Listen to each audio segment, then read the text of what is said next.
Hi, good afternoon, everyone. Welcome to the Enlightened Empath channel. This is Namaste Kim speaking.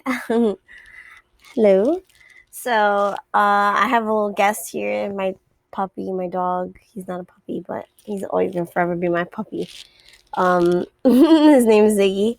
And we are here to bring you a message today, a little quick one about narcissistic Hoovers. So the fact that you have found my channel, you've obviously done some research and you found out about the topic of narcissism. And unfortunately, I'm sorry you went through that. Sorry, we all went through that. Honestly, these people are the scum of the earth. But back to the Hoover topic. So with Hoovers, as you might know, they are twofold. They are used to kind of test the waters on you, feel whether or not you're still angry, remember what they did to you. It could just be a way for them to reach out and let you know that they're still there. And the other reason that a narcissist or ex-narcissist will hoover is to possibly re-engage you into like a pseudo relationship situation shit again with them. However, unfortunately, for any of those who fall for the hoover, it never ends well because it usually ends in more destruction and pain. And if anything, the narcissist is even more harsh this time. Or even if they're not more harsh and they're the same level of harsh, it's a lot quicker to get to that level than when you were the new supply. So, because they just also feel like you're a fool for falling for it again. But yeah, so there's that.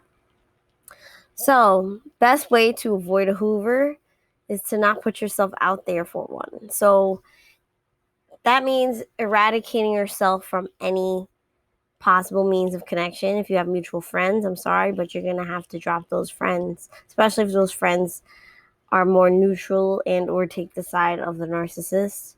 You definitely want to drop them. If they were your friends first to begin with and they're still your friends loyal to you and you trust them, then feel free to keep them, but make sure to give them that. I mean, of course, people are going to do what they want to do, but give them that caveat that you really would prefer, if they're going to stay friends with you, for them to never have contact ever with this narcissist because of the way they hurt you. And a true friend will understand that. Someone who's not a true friend will start questioning you about that, and those people are not meant to be in your circle. Another way, get off of all social media. Like literally, it's honestly the best thing for your mental health anyway, because you're going to be at one of your lowest points in life after dealing with that and rebounding off of that narcissistic abuse, after feeling like your self-esteem is in the gutter. It's best not to be in situations where you see people doing extremely well, because you're going to feel even lower.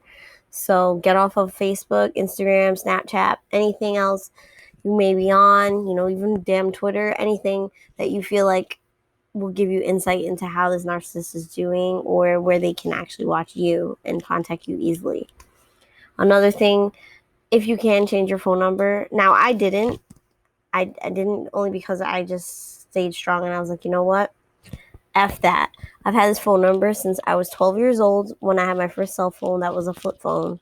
So I don't want to be forced into changing it. However, I did block him, his family, his friends, his cousins, everyone that I had connection with him with on that phone. So, I mean, not to say that that's foolproof, because I know there's ways people can, get apps where they bypass the blockers and stuff, or he could even just simply call from a different phone number and pretend he's someone else.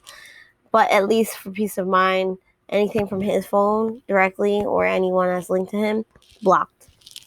So that makes it harder for him. And the thing with narcissists is they have a short attention span. So if they're trying to get to you, but you're a hard target, they're less likely to fuck with you. Whereas if you are an easy target, you didn't block them, you answer every time a phone rings, even if you don't recognize the number calling you, that's an easy target. So they'll fuck with you more than they'll fuck with someone who blocked them, and who actively told all their family and all your family you want nothing to do with them, So get off social media, blocking. What else did I say? Well, I explained narcissistic Hoovers. Next thing I would say, if you can, I would say move, change your job. I know this is crazy, especially in these times, unfortunately. But if you can't do that, like right now, unfortunately, I'm stuck where I could run into him because we work in the same place, unfortunately. Um, you just try literally to make yourself the most distance. Don't go to happy hours, not with your coworkers at least. Don't, indulge in like workplace gossip. Just stay very neutral, be kind of off the map, do your own thing, hang out with your friends outside of work. Or if you have really good friends at work, you can hang out with them. But you just have to be sure that they would not be influenced by the narcissist. Because they're very conniving and deceitful. So Hoovers can come in a multitude of ways. Hoovers can be very straightforward. Them literally contacting you and saying, hey, doing the false apology thing, saying, I'm so sorry. I don't know why I did that. I was acting out of character. I was high. I was drunk. I blah, blah, blah, So it could be that way, straightforward, where they have this bullshit apology. Could be beat around the bush, where they try and connect through a mutual friend, to find out how you are, how you're doing. Could also be stalking, which in that case, please have cameras in front of your house or apartment. Document things. If you see something strange, say something. But they are known to put trackers on people's cars. They are known to follow them home. They are known to lay in wait outside their house, drive by their houses. So just be mindful from now on where you're going. You don't know what type of narcissist you really had until the discard, I think. Because even if you found something wrong in the relationship, obviously, A, you didn't know what narcissist was.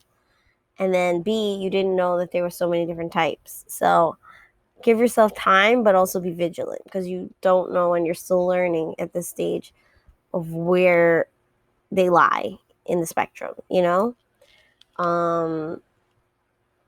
Also, what else? Try not to go places you guys went together, because narcissists are very pattern oriented, and they might not even actually be thinking of you at this moment. They might be with their new supply, whining and dining them, and then pop, here you go, showing up because you like that restaurant too, and you remember it because you went there with them a lot.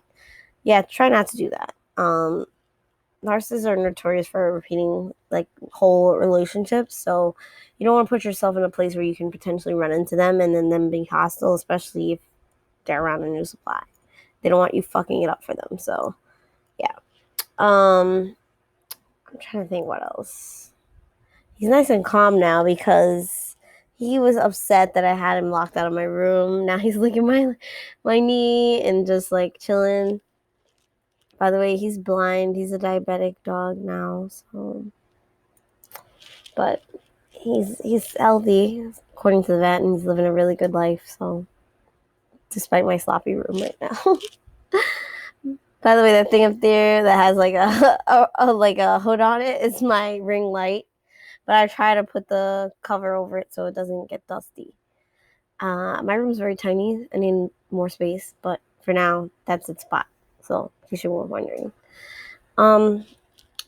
Yeah, I think that's all I have regarding narcissist Hoovers. Just try and stay vigilant. Try and be mindful. Oh, on social medias, don't post so sad freaking quotes, and don't post anything that will reveal to them that you may still possibly be thinking about them. Don't be overly happy either. See, this is why this is the fine line of fakery and real. And if it's too hard for you to decipher and you really don't know what you're doing, I would just say get off of social media, because that's the easy option and the best option. Because if you stay on, you may post something eventually that they might unintentionally send a subliminal to the narcissist, like, hey, come hoover me, I'm ready, So just be mindful about that, and have a blessed day. And remember, empath, you are the master of your own destiny. So just keep shining and keep thriving, and we're going to get through this together. All right, bye-bye.